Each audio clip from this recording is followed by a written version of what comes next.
Hello, my name is Ethan, and welcome back to another episode of Path of Exile Scourge League 3.16.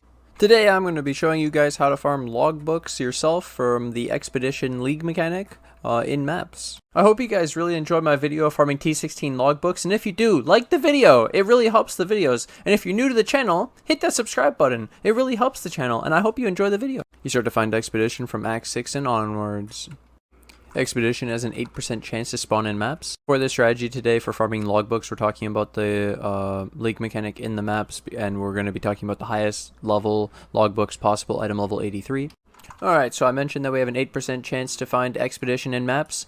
You can also get these Maven Atlas passes from witnessing map bosses and then doing the Maven invitations. And once you have 6 points unlocked, you can unlock this 9% chance. 3 times 3% chance to get an additional, to contain an additional expedition encounter, so you'll go up to 17% chance to find one. And then while you're at it, you should get these extra notable, so the ancient writings, the distinguished demolitionist, and the buried knowledge. This helps you with runic monster markers, logbooks, number of explosives, explosive radius, remnants, remnant, extra suffix. It's all important, just you want it, and once you have it, it's done and it's unlocked and you never have to do it again. Let's be honest, you don't want a 17% chance, you want a guarantee. So you can guarantee it with the Rusted Expedition Scarab, or you can get the extra number of runic monster markers, 25%, and the number of explosives, or you could get the extra gilded one, and you get the extra 25% increased runic monster markers. So pretty much I recommend Rusted, easy, guaranteed expedition. Then if you want, this is worth it because the extra, if this is only like 25% more than the Rusted, this is really good.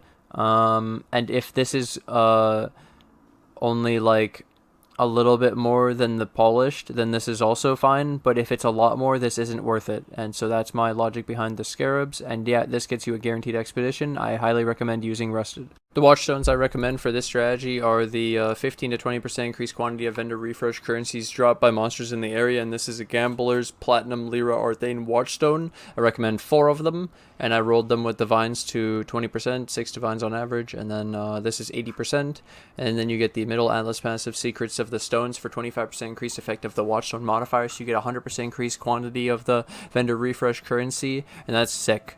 These watchstones right now were 3.7x per.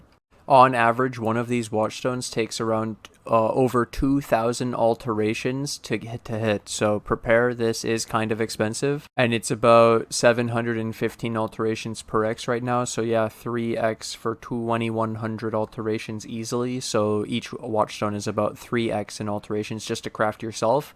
And so the 3.7X price tag isn't that incorrect. But if it does go up, it's cheaper to craft it. For the maps, I run T16 only, and I run Glacier and Underground Sea. I only run T16 because that's the highest tier of logbooks, and you want to guarantee the highest tier of logbooks. It doesn't drop any lower than the map you're playing, like Blight, so it's actually really good. You play T16, you get always 83 logbooks, and they're worth the most money. Oh yeah, so I choose Beyond Beast. I like Beyond because of the extra map sustain. I find it like just 20% quant, basically. 20% more maps, 20% everything. It's really good. It might only be 15, I don't know. But either way, this is how I start my map. The scarabs of choice are a polished expedition scarab or rusted. Rusted reliquary, rusted torment, and then a sacrifice at dawn. The extra league mechanics can increase your chance of getting a delirium mirror, and that's why I do it. And the extra sac frags for quantity instead if you want to do that. 5% quant per. Alright, so you come up into your map. It's always in the tunnel, as I mentioned, inside. And then you'll meet one of the 4 different vendors that you have, your crew. And then this one I found Rog. And so that means I'll get his type of currency and his vendor refresh stuff. And usually also it means different amounts of runic monsters. I find Gwennen and him have the most, less on Tujin and Danig. Okay, so first off, the thing I look for, there's these remnants. The only thing I really care about is increased 50% increased quantity of expedition logbooks dropped by runic monsters, because I told you that runic monsters are the ones that drop our logbooks and the reroll currency. That's all we care about. So I actually found 2 on the first map I played. And so we're gonna just, how I would set this up, so you can see you have 6 bombs. I clear the encounter, so it's nice and easy, but if there's a bunch of monsters, it can be pretty annoying. But pretty much I press V to quick do the bomb, and Yeah. So I would press V and I do a circle. You can move it around, but and it's big because of the Atlas passives, and we have 6 of them because of the Atlas passives. But basically, I put it here. I want to circle this and as many of these big skulls as possible, and then you can actually you can highlight over here, and you can see the ones that you've selected are now green. Do you see how these are green? And new ones you highlight are also green. So there's all these like really cool features to make it easy to use and to see what you've actually done. And so I'm gonna try to get this. Extra 50% chance for extra jewelry, and they regen. Another thing is you're gonna not want to pick that the monsters are immune to physical damage if you're a physical immune build. A physical build. And if you do, you'll have to use a a physical to lightning gem to convert your damage to lightning from physical to be able to kill them. That's just a small tip. And also make sure you do not pick runic monsters. Runic monsters drop corrupted items, because when they drop the logbooks, they'll drop corrupted. And so pretty much, I started down here, grabbed all the skulls, came down here, we grabbed all these skulls, plus this rarity of the chest, why not, grab these skulls, this skull, and then we got the extra logbook. So this logbook thingy, there was no extra skulls, so it's kind of, sometimes if the remnant is at the edge of the encounter, it's just not really worth it to try to pick it up first and then go get all the runic. You notice I did have an extra bomb, so you could do some extra stuff. And also, if you use different scarabs, this was only rusted, you'll actually get more explosives by 20%, which gets you to 7 actually. You get an extra bomb by using polished and gilded. So polished is actually better than rusted by quite a bit, but it's a lot cheaper for rusted. So you just you detonate the bomb after, and you start clearing the monsters, and you hope that the monsters will drop you the reroll currency. So in this case, it's scrap metal. Other cases, for Tujin, it's exotic coinage. For Gwennen, you're going to want the Astra Galley, and then you want the burial medallions from Danig. So I got 1 scrap metal. I think I might have gotten another one, but I picked no, I didn't. And then you can open up the chests you've done. And I didn't get any logbooks from this example, but this was to mostly show you how this is so simple compared to the map. The logbooks are really complicated because you have to order the entire thing, and I think you have to play it perfectly, and there's a lot more ways to make mistakes, where this I just got to select everything, and the encounter kind of just decided if it was going to be good or not, and I had an extra bomb. And then the fact that we can get an extra bomb if we use polish or gilded. Here we go. So now I'll run through the second one. These are the mods, but I want to show you this. 7 bombs, and that's because of the 20% increase from the polish. The polish is actually better. Then you can also notice we actually have so many runic monsters, these big skulls. There's so many. And then, like I said, you look for this. 50% increased quantity of expedition logbooks dropped from the runic monsters, and we can reach it in the first one. So I'd like to grab all these, and if I can, that remnant at the same time.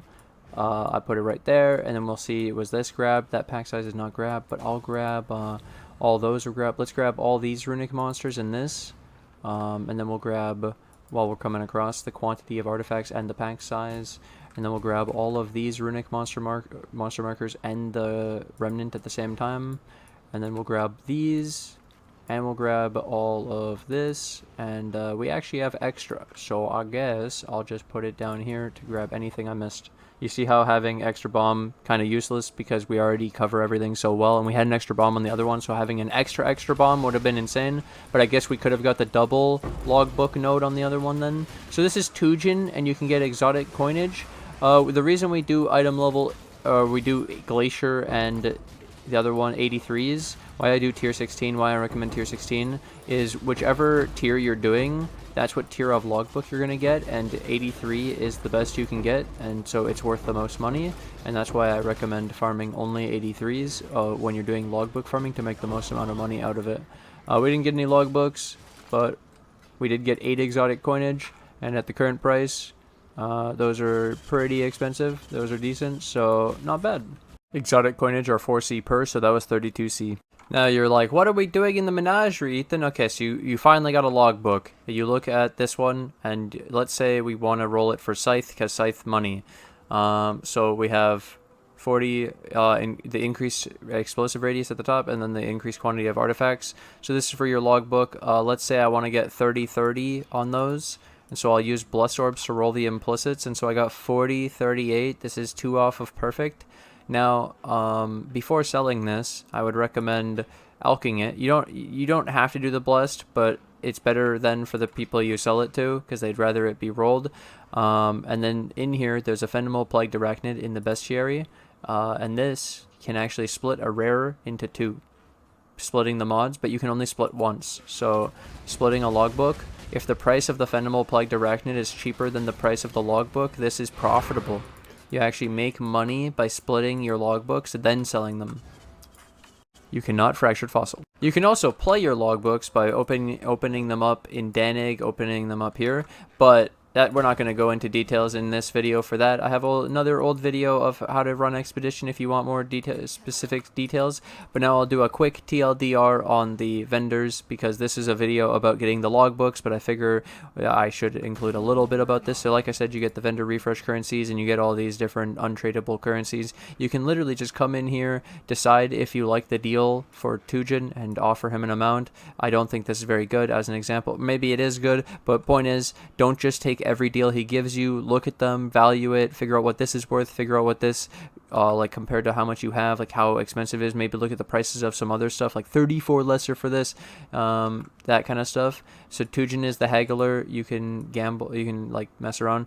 For Gwennen, I'll leave a command, like a little list in the description below of what I use for Gwennen, and it basically looks for like leather belts for headhunters and mage bloods on heavy belts, and like an Arakali's Fang and the Void Battery, things like that, and then like the Elegant Round Shield.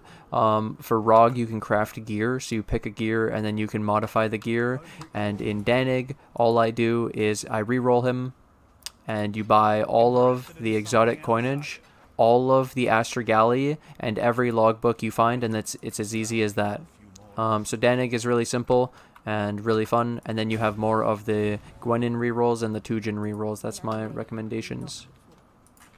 Small spoiler or teaser is that I probably will be making a more in-depth guide for each of the, or all of the vendors, and also logbooks specifically, because I think they're also great money. They're just way more complicated. I think this strategy is really easy and more enjoyable than logbooks, and possibly more rewarding, because of how many you can do, especially if you don't do the Scourge. And you can do Scourge at the same time, or you could ignore Scourge, and you could ignore all those other like things like the Beast and shit, and just do straight up more expeditions per hour.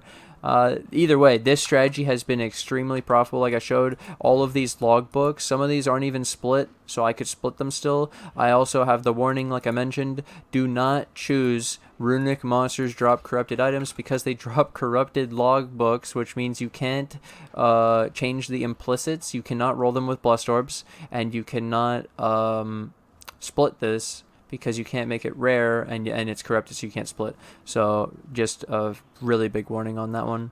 I hope you guys enjoyed the video. I hope this helps anyone who's trying to get into this farm. If you like, don't forget to like and subscribe. Thank you guys for watching though. Thanks for hanging out, and I'll see you guys in the next episode. Bye!